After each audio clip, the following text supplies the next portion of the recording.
heart of where innovation, money, and power collide in Silicon Valley and beyond. This is Bloomberg Technology with Caroline Hyde and Ed Ludlow.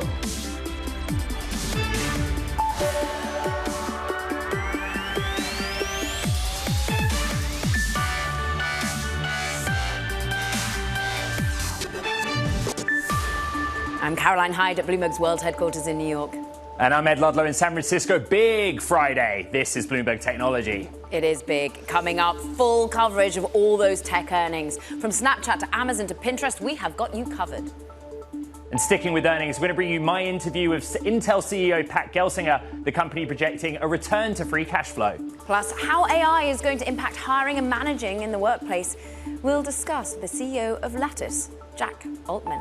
But first, from those privately VC-backed companies to the public markets, where we're a little bit more cautious around some of the big eco data that we got, the drops on the inflation reads ahead of the Fed next week. And look, inflation is still brisk here in the United States. It's still brisk over in Europe, but maybe trading down a little bit. We see the Nasdaq still managing to punch up 0.3%, even though Amazon is that drag. Two-year yield, though, we're seeing 2 basis points lower. In fact, we're seeing a buying into U.S. bonds today amid risk aversion. Perhaps that's around the banking sector. All eyes on First Republic. I'm looking at MSCI All Country World Index up about 0.5 percentage point. Europe managed to just push on through towards the end of trading. Let's flick it on and look at what's happening in the great big world of crypto, because we are seeing that OG coin having a good set of 5 days. We're up 6%. We're back at near that 30,000 level. There's been a lot of volatility along the way for Bitcoin. But Ed, it does feel as though that's still some sort of safe harbor on the day.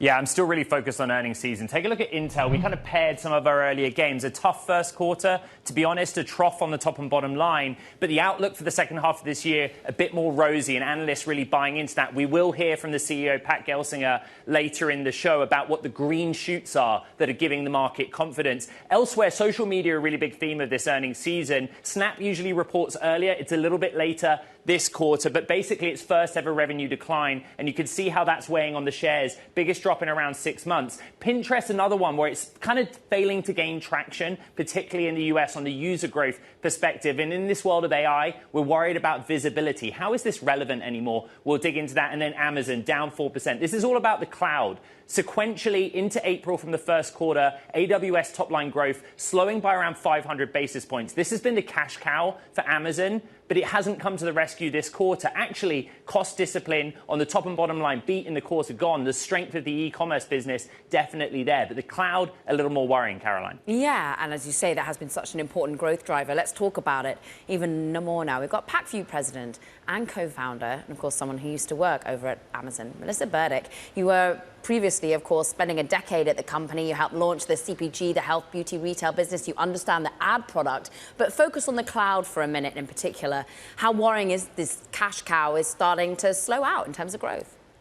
Yeah, there's a couple of things. First of all, thanks for having me. I'm glad to be back. But, 16% growth in AWS is still not anything to sneeze about, but there's a couple of worrying things. I think one is AWS has been the leader. They had 40% growth a year ago. Now it's slowing. Their competitors are catching up. So Azure and Google Cloud both grew faster. Another thing that I think is, there are two other things that are a little bit concerning. One is it is impacted by macroeconomics. Amazon talked about how customers of all sizes are looking to optimize their cost savings. And that is where we're seeing some slowing growth. And then lastly is on the AI front. So one of the things, ChatGPT, OpenAI launched, they're the market leader, and Microsoft Azure has a direct integration with them. Yes. So that's going to be one challenge for them. Amazon did announce Bedrock and their solution for Microsoft's Copilot called CoWhisper. So I think the question is going to be how much adoption can they get of their integrations with AWS, given the fact that ChatGPT is leader. You know, they're offering something broad, right? Foundational models for those that want to use third-party or Titan within Bedrock. One thing that really caught my eye, the impact of machine learning on advertising. Take a look at this chart that shows ad growth across the advertising-based companies. And actually, Amazon comes top of the pile, Melissa, a real bright spot. What's your read into that? Yeah, definitely. I mean, my company, PacView, sits on top of Amazon's APIs for ads, and it's been a great business for us. Advertising is highly profitable. Actually, this week we looked at earnings across Meta, Google, Snap, and Amazon was way better than 23% growth whereas the others did not do as well. There's an interesting new partnership that Amazon announced, which is with Pinterest. Pinterest has been struggling a little bit. They want to monetize their pins. And so this is kind of a win for Amazon, this new partnership that will drive traffic to them. And then one of the other bright spots with Amazon is that they have lots of inventory. They continue to add more placements. They're pushing more towards upper funnel and streaming TV. There's a big opportunity around non-endemic. So even, cars that don't sell products on Amazon, you can leverage Amazon's audience. Yes. So there's a lot of opportunity. Amazon has great space to grow in the advertising business. All right, Melissa Burdick, a pack for you. Thank you so much. The other name we're tracking, of course, Snap. Shares set for the worst day in 6 months after posting its first ever revenue decline. Joining us now is Jasmine Enberg, Insider Intelligence Principal Analyst. There was a phrase that jumped out: continued disruption in demand in advertising. What is that? Well, I think overall, looking at Snap's revenue decline, what we see is that it has really deep challenges within its ad business. So yes, there was a disruption in demand in the sense that it is revamping its ad platform. It is unifying its ad formats to make them easier for users. It's investing in machine learning. And all of this, of course, is to provide more ROI for advertisers. And Snap is right. These things take time to ramp up and really, impact its bottom line. But for me, this issue really runs deeper. And that's that Snap is a much smaller player than, say, Facebook or Instagram. And we saw Meta come in, with a 3% revenue growth in Q1. Yeah. And, Snapchat also isn't a textbook ad-supported platform the way that those two players are. It's been very clear about this itself. It is a messaging app, and its users primarily use it for visual messaging, and messaging apps are notoriously difficult to monetize. 383 million users daily is nothing to be sniffed at, though, overall. How do they end up trying to set themselves apart from not being an also ran, but a different ran, offering something different, particularly when it comes to VR, AR? Yeah, and that's something that Snap has been trying to do from the very beginning. They've positioned themselves as as Gen Z, as a Gen Z platform, calling it the Snapchat generation. And it's true, it really does have a strong hold on Gen Z. Where it has struggled is being able to attract audiences outside of Gen Z, older audiences in particular. And a lot of the things that they're doing, particularly around AR, really do appeal to its audience.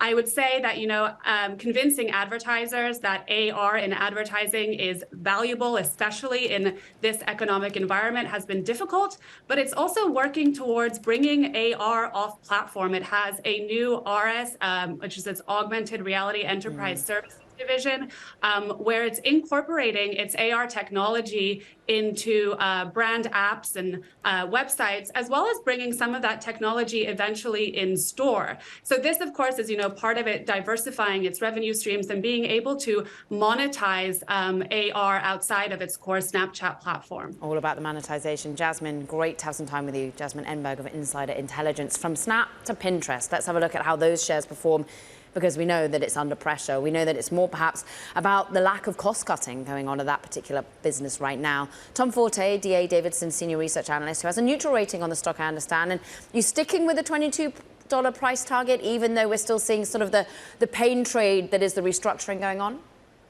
Sure. So I think I lowered my price target by $1 to 22. And I think the good news is that Pinterest has made strides on engagement. They found an interesting way to solve their monetization in e-commerce by partnering with Amazon. The bad news, and what I think is weighing on the shares, in addition to your comments on cost pressure, is that their sales expectations for the June quarter suggest they were lower than expected. So the digital ad market, when you look at Snapchat and when you look at Pinterest, it's still challenging out there. Hey, Tom, when we look at Pinterest, when you think video and the emphasis from its peers, then you think about artificial intelligence, there seems to be a narrative in the market that Pinterest is at risk of being left behind. Do you share that concern? I do not, to the extent that if you say that Pinterest's functionality is as a visual social network, an excellent place to view, for example, kitchens, if you're thinking about doing a kitchen remodel, or apparel, if you're thinking about buying new clothes, I do think that they leverage artificial intelligence to the extent that they use artificial intelligence to find more things that you might be interested in based on what you've looked at so far. So I'm not overly concerned about it being left behind, no. What, therefore, can Pinterest run home to the investor base right now about how close it is to actual people making investment purchase decisions? How can they continue to ultimately be a need to have for many of these companies looking to advertise a little bit closer? So here's where Amazon comes in from an advertising standpoint. So to the extent that they're going to work with Amazon to improve their advertising in e-commerce, make it easier for consumers to find things on Pinterest, to find ads on Pinterest, to click on those ads and buy them with Amazon, I think that's going to help Pinterest over the next 12 to 18 months. And the challenge for everyone not named Meta Platforms is monetization. Pinterest has a large global user base, 493 million monthly active users, but they need to improve their monetization. And I think over time, the advertising effort with Amazon can help. Tom Forte, D.A. Davidson, thank you so much. Caroline, sprint finish to a marathon week. Stay with us. We'll be talking to Pinterest CEO Bill Ready, 4 p.m. Eastern, 1 p.m. Pacific. You don't want to miss it. But coming up next, we're also going to continue our conversation around earnings and bring you my interview with Intel CEO Pat Gelsinger. They just keep on coming. This is Bloomberg.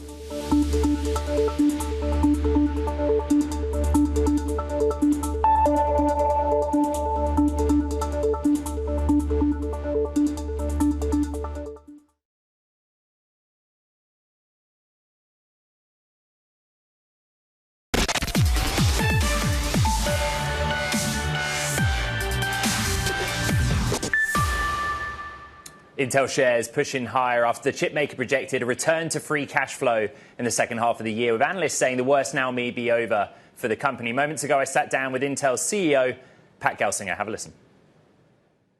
You know, the second half in our industry is typically stronger than the first half, and we expect that to be the case. Second, a lot of inventory adjustments are occurring in the first half of the year. And particularly, we see those finished in the client, the PC industry. But we're also seeing progress through our networking and data center and cloud business as well. So improving inventory position. And, that's very typical of the industry. You go through a sharp decline, you have inventory, a lot of fixed costs, and then you gradually work through that. So we see that as a second factor. But the third one is an improving product position that improves our market share overall. And that, I think, in particular, our data center business in particular, we've seen Q1 as a turning point where a stronger product line, the market is looking at what we're saying for our process and product and saying, boy, that's a little bit better than we were expecting. So seeing some of those positive green shoots. And maybe finally, at least parts of the world, China clearly is showing some economic strength as well. So hopefully some economic green shoots in the second half as well. Pat, the turning point idea is really interesting. There's a number of analysts that say Intel has hit its trough, essentially, when they look at margins and top-line growth. Is Intel in its trough, coming out of its trough, to your mind? Well, we guided Q2 better than Q1, and we expect second half to be stronger than that. So clearly from a top-line growth perspective, but also from a margin perspective, we expect that we're similar margins in Q2, but improving as we go through the year, as we get out of the 30s and back comfortably into the 40s as we go through the year. So an improving position on margins and an improving position then on the bottom line as we go through the year. So clearly, we're seeing that momentum, but I'd also say there's a lot of turbulence, macroeconomic uncertainty. So it also requires a lot of execution and financial discipline, which we demonstrated in Q1. So overall, I think the company is doing what I've asked them to do, to be very thoughtful with how we spend, but execute, execute, execute. Product, process, new areas like Foundry, all of those gaining momentum as we go through the year. Intel CEO Pat Gelsinger there, Caroline. Really fascinating conversation overall, and the focus on chips, which of course we know have been a bit of a laggard over the course of the week. We've got to dig in a little bit more about Intel's earnings and the chip sector more broadly. Bring in Bloomberg Intelligence's Mandeep Singh. What do you make of some steadiness? Is the worst behind us to that extent? I think it was interesting that they said that the PC market is stabilizing and they call for 270 million units for the year. my sense is, the inventory situation is still not clear in terms of, the channel inventory clearing. They sounded a lot more optimistic, so you have to take the word because Intel is the largest player. And look, on the client side, they have less of competitive issues than on the data center side, where we know the demand is high for high performance computing chips. We've seen expectations for NVIDIA. So clearly, Intel has more secular headwinds to deal with on the data center side. The client side will be cyclical, whether it comes back in the second half or it takes 2 or 3 more quarters. I think we still have to figure that part out. Yeah, I think he said he was confident that inventory would be corrected, it would be completed, though he didn't say when, definitively. Pat's trying to sell this story, right, Mandeep, that Intel can return to being a technological leader. Do you see evidence that he is managing that process well, while also sort of catching up on the day-to-day of running a chip company? I mean, look, turnaround stories in tech are tough. And look, he has a very tough hand. In this quarter, Intel actually had negative $9 billion in free cash flow. So that just goes to show what he's dealing with here in terms of, the fab aspect of it, catching up to TSMC, and really kind of dealing with the data center headwinds that I alluded to before. A lot, I think, depends on the government and the CHIPS Act, because that's where things can be supported, in terms of driving more onshore manufacturing of chips. And that's where the free cash flow headwinds can be eased. And, it can be more kind of dealt with down the line, as opposed to, convincing investors that Intel won't keep losing money for the next 2-3 years. Caroline, as you can imagine, I couldn't resist the temptation, and we asked a question about artificial intelligence. Yeah, and it seems as though that's got to be an area they focus on. I mean, Mandeep, your point that we're looking at Amazon developing chips to help with that sort of capacity, that compute load needed with generative AI. Is this something that Intel just has to be a part of, and are they a significant part of it? And that's the challenge, right? So the hyperscalers all want to do their own chips. I mean, Google is doing their own TPUs, Amazon with Graviton, and Microsoft has, I think there have been rumors that they're doing their own chips. So that's the challenge for somebody like Intel, which is the leading market share leader when it comes to, the data center chips. And now they are partnering with ARM. I mean, we know Intel is x86. And so it's not very clear whether they have that, technology parity with TSMC now to really get more enterprises, at least on in terms of joining, the AI side of things. And NVIDIA at the same time is running away with that market. AMD is doing well. So clearly a lot of competitive pressure, and there aren't enough proof points in terms of, manufacturing coming back. That's where the government support is key. And they have to start showing that in fab manufacturing. So take us there. The bait you laid, Ed. What did he say in terms of AI? So Mandeep's point is really interesting because he was pretty committed to competing with NVIDIA at those kind of higher-end GPUs for the deep learning part. But really where Intel's looking, Mandeep, is inference, right? They have a range of CPU and GPU products that they think can compete there. Just from what you said about the CHIPS Act, Pat seems confident that those dollars flow through this year. How crucial is it to them to get that public sector money to drive that vision that Pat has? Yeah, look, I think that is key, because the more these fabs are underutilized, it's going to be a drag on the gross margin. And we've seen that 15 percentage points in gross margin compression in the last 2-3 quarters. Guess what? The more lower utilization for these fabs, it's going to continue to pressure that. So if he gets that funding and if he gets something tangible from the CHIPS Act, I think that will certainly ease that pressure. And also the inference market is sort of running away from them, because Apple does its own chips for its PCs and Macs. That's where a lot of inference will also happen. So Intel really wants to make sure that, the x86 ecosystem, the Windows ecosystem, stays with them on the client side. Always great to have some time with you. Of Bloomberg Intelligence, the one and only Mandeep Singh, one of the busiest people in this building. Yes. Meanwhile, coming up, look, we've got to talk about that Bitcoin scam, a moonlander crash, so much more. We've got it all coming up in Talking Tech. That's next, and this is Bloomberg.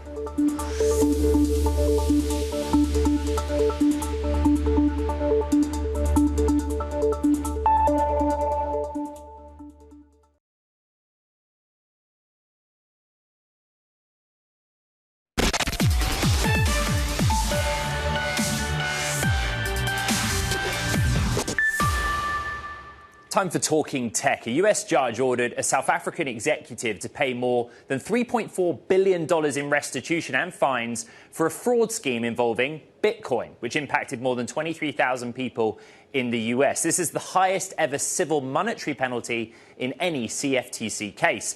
iSpace's moonlander crash has now wiped out about $600 million, or almost half of the Tokyo-based startup's value, with shares slumping for a third straight session.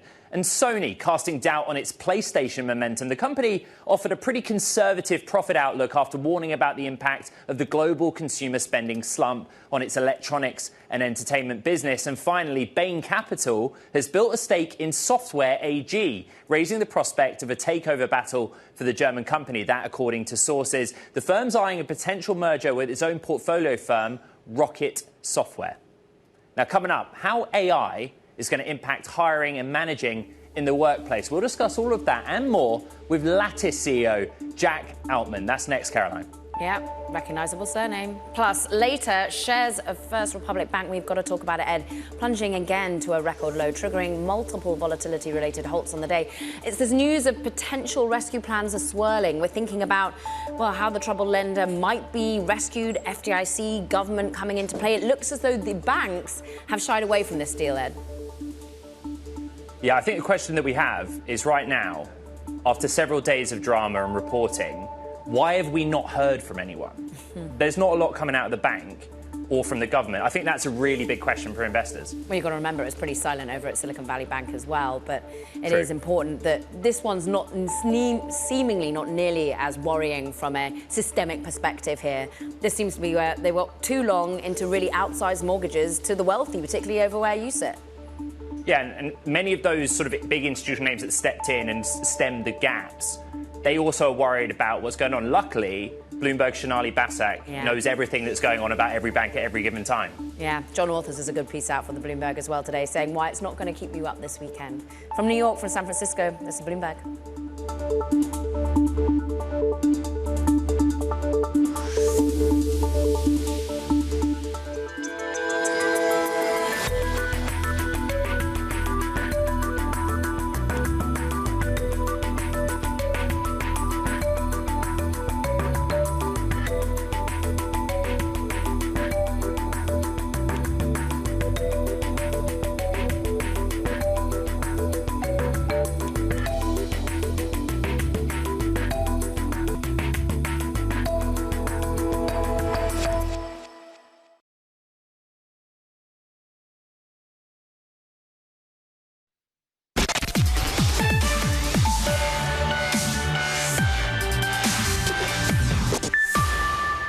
Welcome back to Bloomberg Technology. I'm Caroline Hyde in New York. And I'm Ed Ludlow in San Francisco. It's the final trading day, Caroline, of April. So I thought I'd get some scores on the doors in terms of where we're at. NASDAQ 100 outperformance, right? We're up 4.5% relative to sort of other specific areas of the technology space.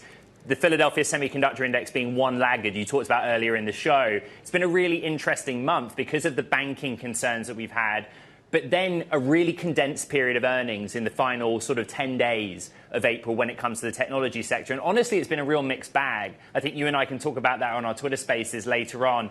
Megacaps NYSE Fang Plus Index. You also have some of the US-listed shares of Chinese tech companies sprinkled in there. Speaking of which, the NASDAQ Golden Dragon Index is a clear laggard in the month of April. And you and I have been talking about how geopolitical concerns have ramped up in that period between the US and China. In the moment, during Friday's session, cloud is a big concern. We've been talking about how Amazon is down because of their commentary around the sequential decline in growth for AWS. But take a look at Cloudflare.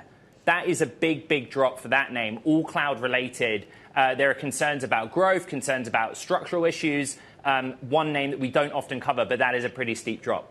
Talking of steep drops, let's get straight to it when we're talking about the banking sector, Ed, because US officials are reportedly in talks with government agencies to throw First Republic Bank a lifeline. Now, the San Francisco-based lender has really struggled to navigate through the aftermath of failed Silicon Valley Bank and two other regional lenders in March. For more on this, we turn to Bloomberg News Wall Street reporter Shonali Basak, who has been, I'm sure, aware of all the volatility in the name, the pausing that we're seeing. What's the latest? Beyond that, in the center of a flurry of telephone calls as well, remember, as we describe the situation, it is a live situation and can best be described as a frenzied last-minute effort to save the bank. Now, whether it falls into FDIC receivership, now there's a sense for the last couple of days that this could continue to limp along as a bank with a clear hole in its balance sheet. However, at this point, remember, we have reported a few times now that some of the banks that were involved in the rescue actually even prefer an FDIC receivership in some manners here. Now, remember, there's another thing about the FDIC receivership. The FDIC, the deposit fund, has already taken a massive hit of more than $22 billion here, tied to the rescue of two prior banks, two failed banks, that is Silicon Valley Bank as well as Signature Bank. So this kind of a hole is a $30 billion hole, and then some. I mean, the exact amount is not quite understood, but it is a large one. So no matter what happens to this bank, it is a costly situation for the banks that are in and around the situation already, the government itself, and of course for the shareholders that are remaining for FRC. I think the idea, Shonali, is that investors are struggling to understand what of the many possible scenarios is most likely to happen. There's talk in the market that now a US takeover is the most likely outcome. Listen, and that's what I was trying to convey here. This is very much a search for things to come together here.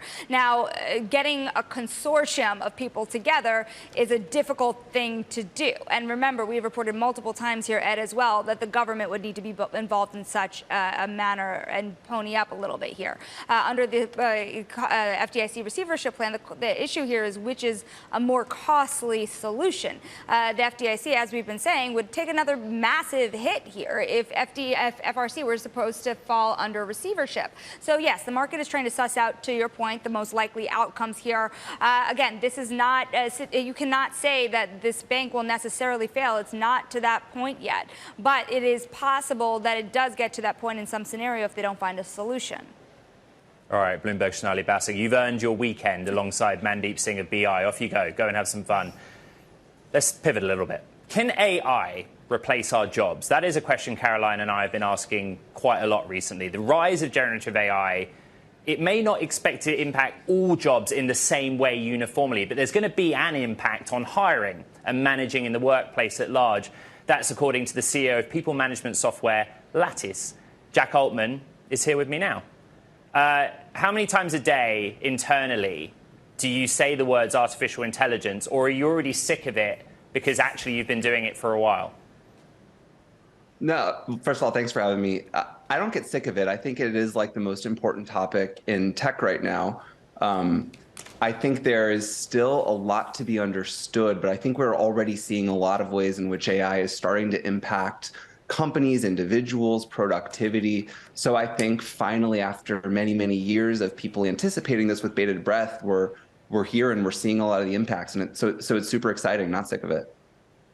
Lattice is a really interesting example, Jack. You know, you had $1 billion valuation in 2021, raised new funds at the beginning of the year, $3 billion valuation. But you're kind of a key example of where AI tools can be applied in enterprise and SaaS. Why is that such a good marriage? So the way I've been thinking about large language models, which is sort of the thrust of what's been happening in the last couple quarters in AI, is kind of like what calculators did for math. I believe large language models are going to do in many ways for things like reading and writing. So they're going to make people much more readily able to digest and comprehend text and information. We're going to be able to help people draft concepts. So like, for example, in a Lattice world where people are doing lots of writing around performance reviews or goals or feedback, there's a lot of ways in which AI can help people get to good answers more quickly and get to good content more quickly. But I see this as boosters for people in the way that calculators did for math. I see that happening for reading and writing. And so for companies like Lattice, but for tons of enterprise software, I think this is going to be one of the ways in which we see AI really help people. Jack, of course, your entire business is HR tools, is efficiency, is culture in many ways. And I know you've personally had to navigate that in January, having to let go of people within your team and trying to think about how you can support them. Is ultimately this generative AI and AI going to mean more people get let go because they can be replaced in some way? Sort of like you mentioned at the beginning, we're definitely going to see different industries and roles be impacted in different ways. But in my view, it's most likely that AI is not going to reduce the demand for labor. I think it's going to increase the demand for labor.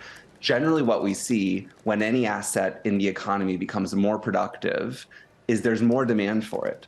So if a software engineer becomes 3 times more productive as a result of AI supporting them, more companies are going to want to hire that person because they're going to be able to produce so much more. So in my view, the lens should be that we're going to become so much more productive, and therefore there's going to be much more demand for labor from companies. Thinking about lenses and AI is something that you're doing a lot of, your brother's doing a lot of course, in many ways. Sam Altman, who I know you've built businesses with, you live with, previously he's at the cutting edge of where we think ethically generative AI can be built. Are you on the optimistic side? Are you thinking in general that we can harness the productivity and we're not going to have some of the worries about regulating this, or that it's developing just too swiftly for humans? I am optimistic about AI. I do tend to believe that it is going to be wildly exciting and positive for humanity. I think it is something that is extremely potent, and so I think it is really smart to be paying a lot of attention. I do think it's something that is that requires quite a bit of care and attention, but that's why I think having companies with thoughtful leaders who want to really invest into AI safety and making sure that we're testing things before we release them to the world and that we're working hard on alignment, I think those things are critical. But the way I see it, this has got the potential to be one of the most amazing things for humanity. And so I think investing in it, hopefully optimistically, with a lot of conviction and desire to build that kind of world is the right mindset. But of course, being careful, because this is such a potent technology. I think that really matters. Jack, founders all across the country are considering how they can become relevant or not miss the opportunity that AI presents. And that's just one factor. I know you've been tweeting about things that founders have been getting wrong. How hard is it out there right now is really the question. You raised more money at the start of the year at a significantly higher valuation at a time where others were doing the opposite, down rounds. Yeah, I think it is a challenging time for founders in some sense relative to the last couple of years. Separate from this whole AI acceleration, which is incredibly exciting, on a completely unrelated path, we've had this real economically challenging time for tech in specific. We've seen this happen, as you've covered extremely well. Tech stocks in the public markets have really suffered for a lot of reasons, and that's led to hard times for startups. And so you have two things going on here simultaneously, which is that the world of investing and raising capital for startups has really changed, but we have this really exciting platform shift in a new technology being developed around AI, and we're seeing more and more startups be built with these concepts in mind. I don't think most startups should say AI is an entire concept for building a new company, but any idea that you had 2 years ago, I think you can re-ask the question: in what ways does AI help us solve this problem for customers? It's sort of a misunderstanding of the moment to say, I'm going to build AI and we'll see what happens. I think you still need to build companies rooted in solving real problems for real people, but AI is this technology that can really help in a surprisingly large number of cases. And let's talk about the problems that Lattice is solving, and it's trying to make people more efficient, particularly in working smoother, being more productive, ensuring that your workflow becomes one that you get feedback more efficiently about. Are people wanting that at the moment? You had 5,000 customers. Is that still building in this environment? Yeah, I think what people want, there are things that individuals want and that companies want, and I think there is a deep alignment when management is done really well. And so I think what individuals want is they want a sense of impact. They want to understand that their company and their manager cares about them. They want to be part of a team doing something important, and they want to know how they're going to be able to grow. What companies want is to build strong cultures of people who are going to be well equipped to do great things and drive the business forward. And so I think what Lattice strives to be is this intersection of those, where you find that individual and company alignment to such a degree where those things are incredibly in harmony. And so I think whether we are in the sort of boom times of 2021 or the new sort of paradigm of 2023, I think those principles hold no matter what. And so I think, for Lattice, just finding the ways to do that for customers is still the North Star. CEO of Lattice, we thank you, Jack Altman. Appreciate the time. Meanwhile, coming Thanks, up, well, we've got to talk more about AI in all sorts of manners. Wing Venture Capital has actually just been backing a new AI startup, Pinecone. It's actually New York-based, valued at $750 million now. More on that next. This is Bloomberg.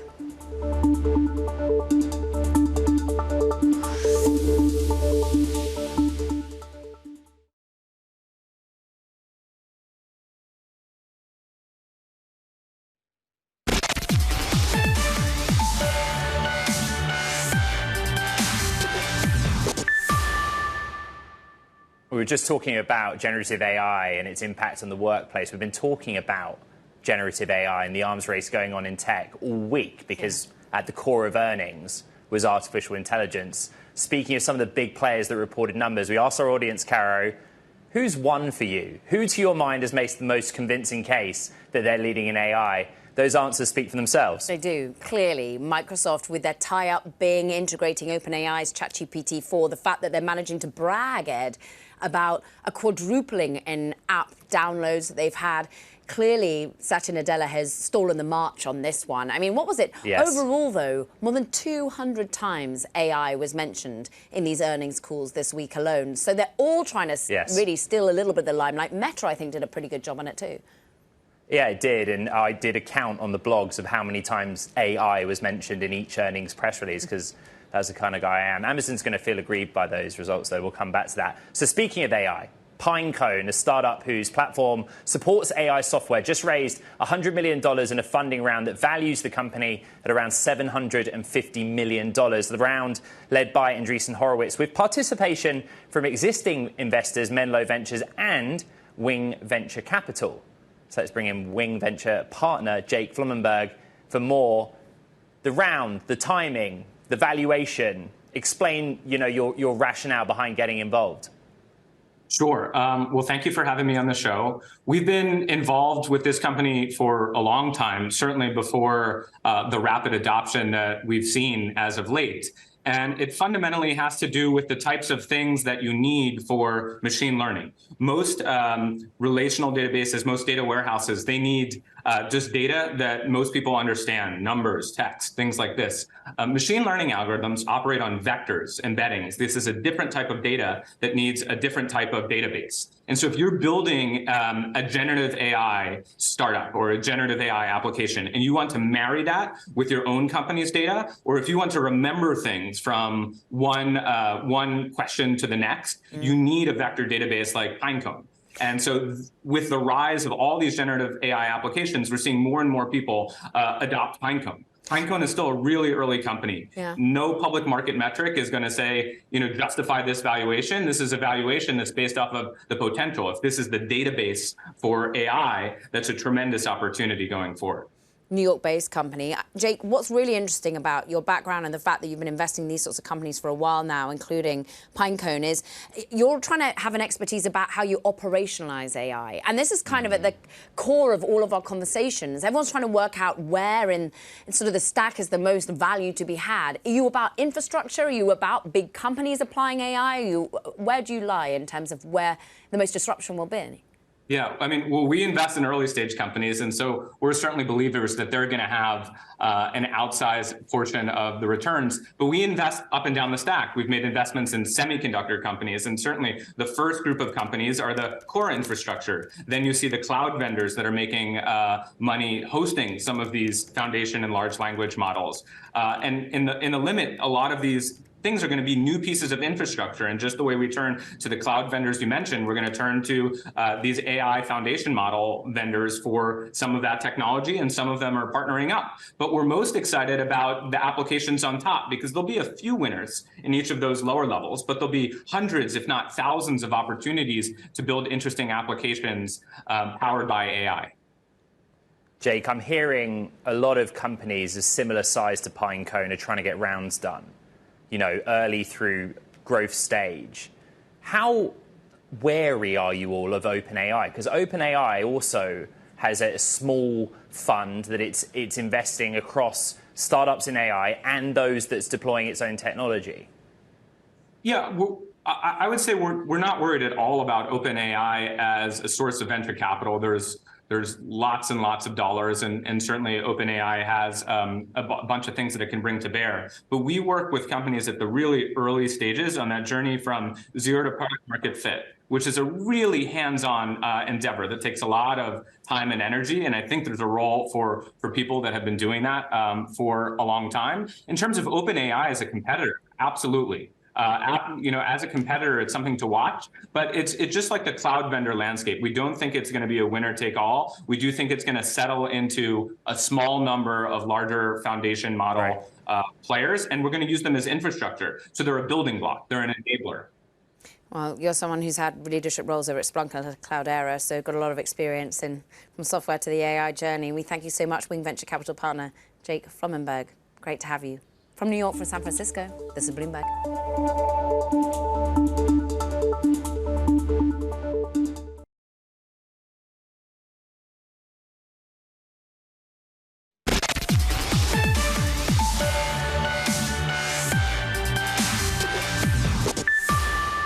From Coachella live stream to having influencers belt out the hottest viral song on a short, YouTube, it seems to always be looking for new and innovative ways to bring music to the masses, despite some pretty tough competition in the digital space.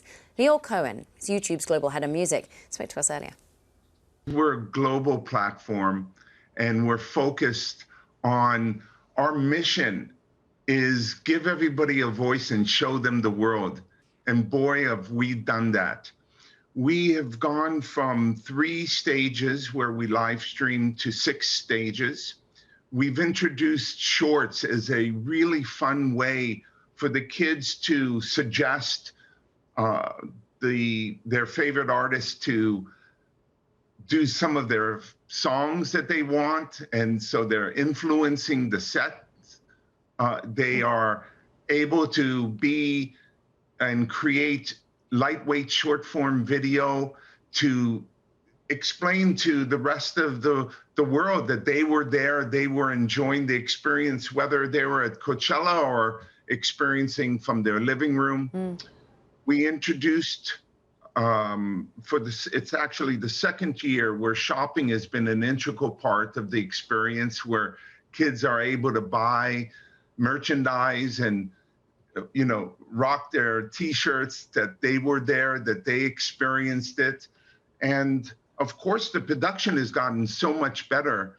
And we introduced live chats, and so there's a lot of work that goes into it, but it's been incredibly fun and enjoyable. Tell us about the international focus, because what's interesting about the lineup of Coachella this year was, yes, there were the big American artists, but I'm also thinking Blackpink, I'm thinking Bad Bunny. These are truly international stars. So how much was the viewership coming internationally? Well, over 65% of viewership came from outside of America. And when the fans are able to experience Nigerian Burna Boy, Korean Blackpink, and I don't know if you saw, but Rosalia shut the place down. She's from Spain and was one of the most moving performances. And we had the first Punjabi artist perform, and they're celebrating in India the fact that they have an Indian Punjabi artist on Coachella. And it's just fabulous to see.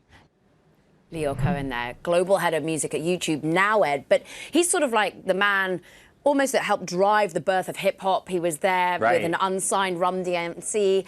He can see around corners. What's interesting, he's pretty optimistic about AI's impact on music. Yeah, like you and I grew up in the MTV era, right? Video and music. How do you push it forward? It's so fascinating. Yeah, his artists don't seem to be worried about artificial intelligence eating their lunch for now. That does it for this edition of Bloomberg Technology, Ed.